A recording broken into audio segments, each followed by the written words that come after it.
c'est sur les données de téléphone portable, donc il y a les données de mobilité, donc c'est-à-dire on sait la dernière antenne à laquelle la personne a été connectée.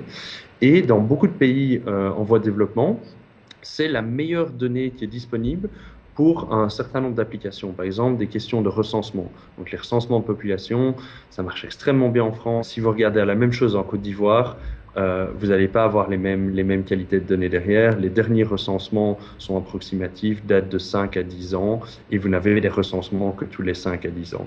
Donc la question est comment est-ce qu'on peut se servir des données de téléphone portable, regarder combien de personnes sont dans certaines régions, corriger pour les biais qui existent dans les données et arriver à avoir plus ou moins en temps réel un recensement de la population disagrégé par âge, par genre, etc.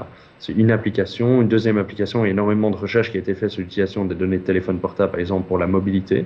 Donc, c'est-à-dire on sait où la personne était connectée il y a quelques semaines, il y a quelques jours, et on sait où l'antenne à laquelle la personne est connectée maintenant.